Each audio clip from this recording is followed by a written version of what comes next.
The sun was bleeding across the desert sky when Wyatt Callahan rode into the outpost, a lone cowboy with dust on, his boots and the kind of silence that carried stories no man dared to tell. The town was half asleep, its saloons tired from last night's sins, its windmill creaking like a dying prayer. Wyatt wasn't there for whiskey or women. He was there for payment.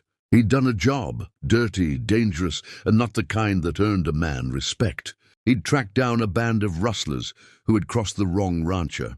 And after weeks in the wild, he returned with proof of what he'd done. The man who hired him, a wealthy trader from the south, smiled wide when Wyatt arrived. "A deal's a deal," the trader said, snapping his fingers. "But I'm short on coin. Perhaps you'll accept a different kind of payment." Wyatt's eyes narrowed.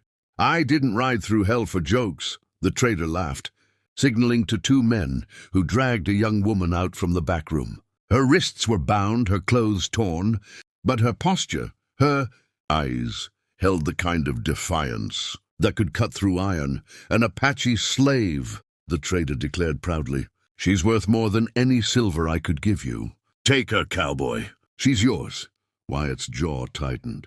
He looked at her once and then again. The desert wind caught her black hair, and in that fleeting second, something ancient stirred in him, a memory maybe, or guilt. But a deal was a deal. He took the rope from the trader's hand, and the girl's eyes burned into his. No fear, only hate. Wyatt rode out that evening with the girl tied behind his horse. She didn't speak a word. The only sound was the distant cry of coyotes and the dry rattle of the wind.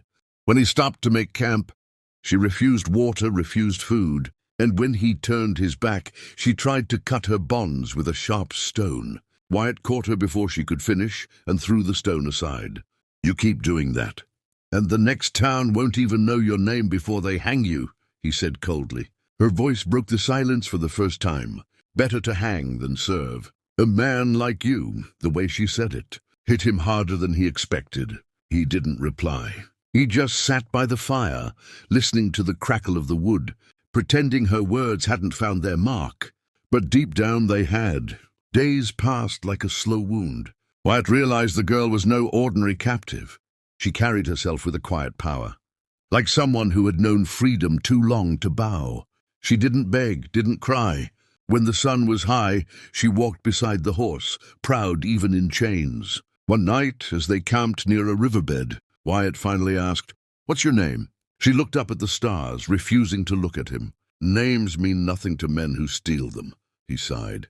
"Fine, you keep your silence. Makes no difference to me," but the truth was it did. He found himself watching her, not with desire or cruelty, but curiosity. There was something sacred in the way she endured. When he caught her, tending to a wounded bird near the campfire, gently wrapping its wing with her torn sleeve, he couldn't help but ask, "Why help something that's already dying?" She looked at him with eyes like the edge of a blade. "Because no one else will." By the fourth night, the desert began to whisper its truth. Wyatt had seen storms and wars, but the silence of her spirit unsettled him more than bullets ever had. When he slept, he dreamed of burning villages, of screams in the night, of a little girl clutching her mother's hand as soldiers rode through fire. He'd been there once, long ago, fighting for a cause that left his soul empty. Maybe that's why he couldn't bring himself to treat her like a slave. The next morning he cut her rope loose. "You run, you die. You stay, you live," he said. She didn't thank him. She simply rubbed her wrists and whispered something in Apache, a word he didn't understand. But it sounded like defiance wrapped in sorrow. As the days stretched into weeks, an unspoken truce formed between them. Wyatt taught her how to track by the stars. She showed him how to read the land, the signs of snakes, the scent of rain, the whisper of danger. She still refused to give her name, but one evening, as the sunset painted the canyon red, she spoke softly, almost to herself. "They call me Nahima," she said. Wyatt repeated it under his breath, like a prayer. Nahima. The name carried a kind of music, something wild and wounded. He asked where she came from, but she turned away. "From a place men like you burned long ago."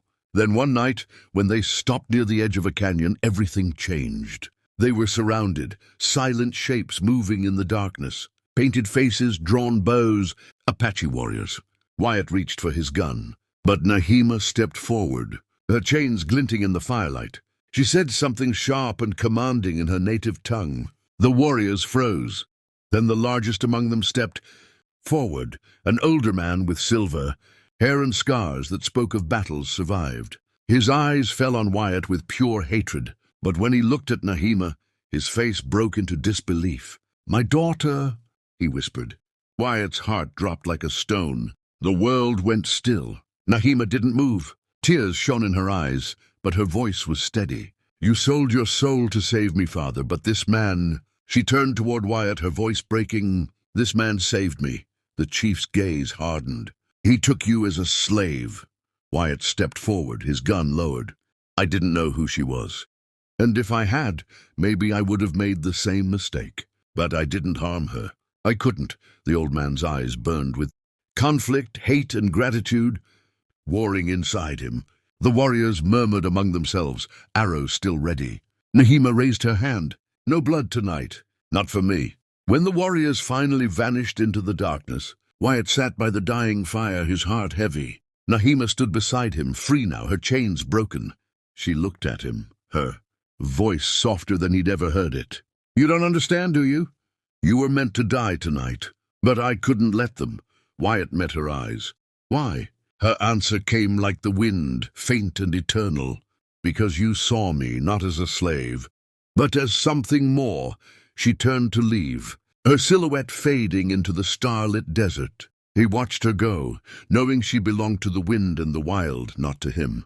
Yet as the night swallowed her figure, a strange ache settled in his chest, the kind that never truly leaves. Wyatt stayed by the fire until dawn, wondering what kind of man he'd become without meaning to. Somewhere out there, the desert was carrying Nahima back to her people, and all he could do was whisper her name into the wind. Nahima, the fire in her eyes had changed him, burned away the last of what he thought he was.